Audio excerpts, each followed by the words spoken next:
Hey everyone, it's Desiree, and I'm here with Birch Press Designs, and we are going to create a layered background using 6x6 stamps, background stamps.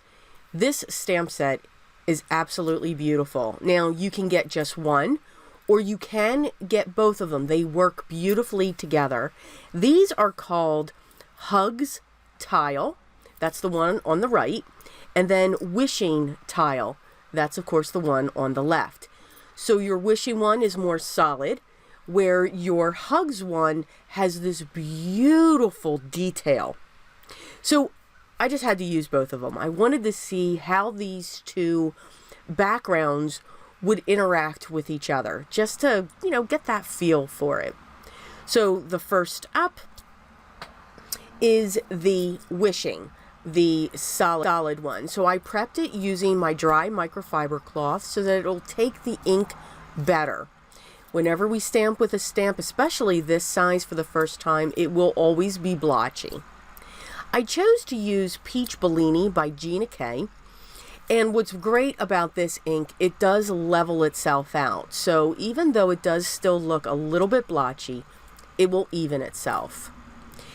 So this next layer, very easy to layer. Those beautiful flowers go perfectly in the center, and there's a great design for the center and outside of it. This part I wanted to emboss, so I made sure the panel that I used the Peach Bellini on, my ink, I just hit it with my heat tool to make sure it was dry. I'm going to make sure I use my anti-static tool generously, because I don't want the embossing powder to go other places unless where I want it to go. So we need to be intentional here. Yes. So the embossing powder that I'm going to use is my Ranger Liquid Platinum. It's my absolute favorite. Yes. And I'm going to use my Versamark ink. So I'm going to make sure that I've got a good impression on this. I'm going to stamp this a couple times just to make sure that I've covered the whole area. I really have a habit with a background this size. I always miss a spot. It's just a habit. I'm going to come in now, put my embossing powder all around. I do find those triangles work.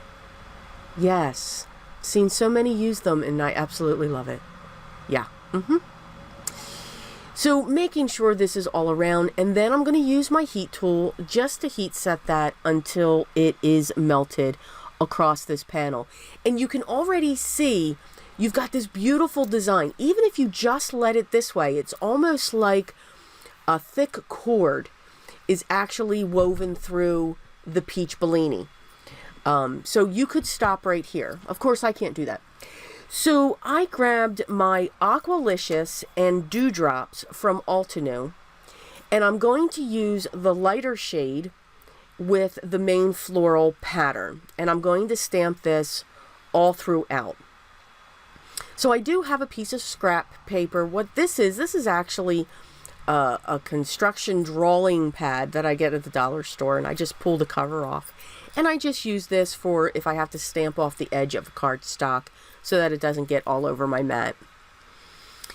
So once that's done, I'm going to use that same stamp, and I'm going to grab a sponge dauber, and with the darker color, just put that in the center, so that when I stamp that, I'm going to get this shaded effect towards the center of those petals.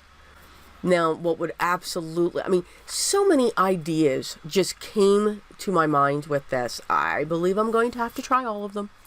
But just embossing and using a coloring medium that you enjoy, whether that's watercolors or watercolor brushes or colored pencils, to color those flowers in would be absolutely gorgeous.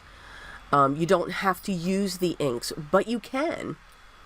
I'm going to use the center dot, and I'm going to come in with the center just to make that even darker. So I've got these three shades of inks going through this stamp. So now we have this huge panel, and the beauty of having a 6x6 panel like this that's stamped, I cut it down to the size that it was, and then I cut a strip off. So I'm actually going to get 2 cards out of this one panel. So I'm just going to trim this strip down. I just want it even. It's slightly off. So I'm just going to use my trimmer and come on each side of the flower.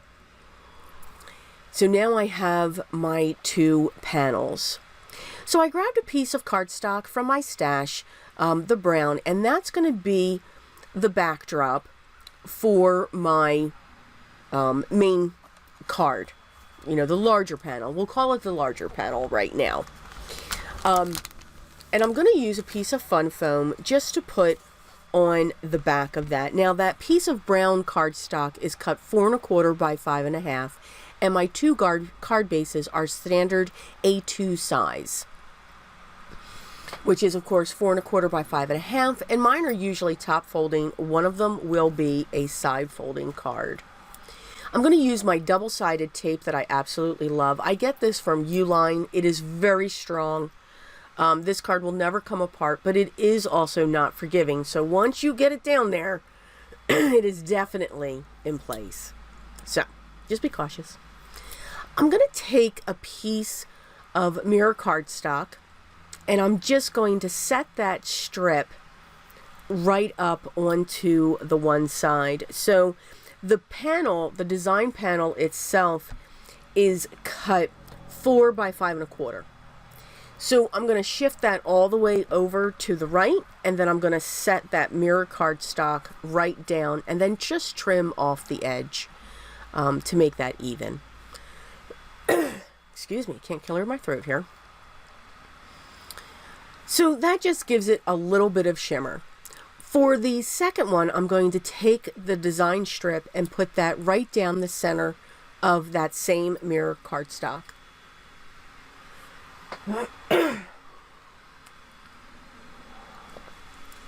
So for each of my cards, I'm going to have one where the strip is just going across the top for an accent piece.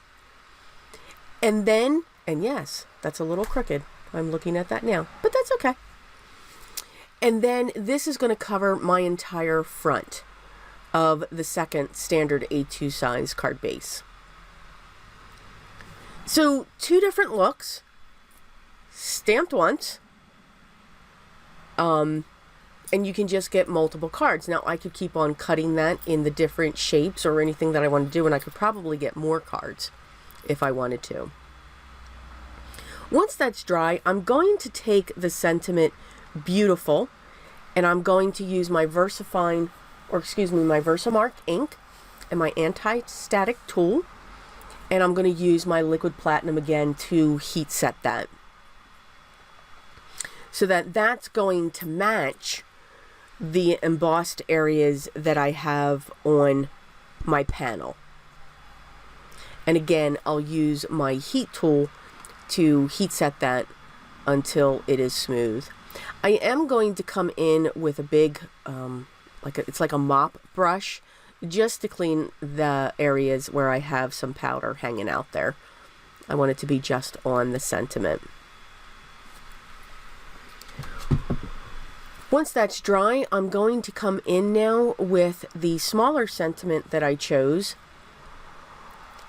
And I chose that one to say hello. And I'm going to use my Aqualicious for that, so that it can really stand out and match the flowers that I have on my card. So those are our 2 cards. One can be any card that you would want. You can add any sentiment at any time, whether it's a thinking of you or birthday. And then the other one is just saying hello to maybe somebody who needs a little bit of a pick-me-up. You could also leave that one without a sentiment as well. These would make great note card sets for somebody. Holidays are coming up. So I do hope you enjoyed this project using the Hugs and Wishing Tile stamp sets by Birch Press Designs. All the products I used will be listed down below in the video description, so make sure you check those out if you're curious. If you have any questions or comments, leave those down below as well, and I'll get back to you as soon as I can. Thank you so much for stopping by and taking the time to watch the video. Hope I gave you a little tip or trick or two. If you haven't already, I'd love for you to subscribe. Make sure you ring the bell so that you don't miss the next video. I hope you're having a great day, but always remember what's most important for me. Always be creative.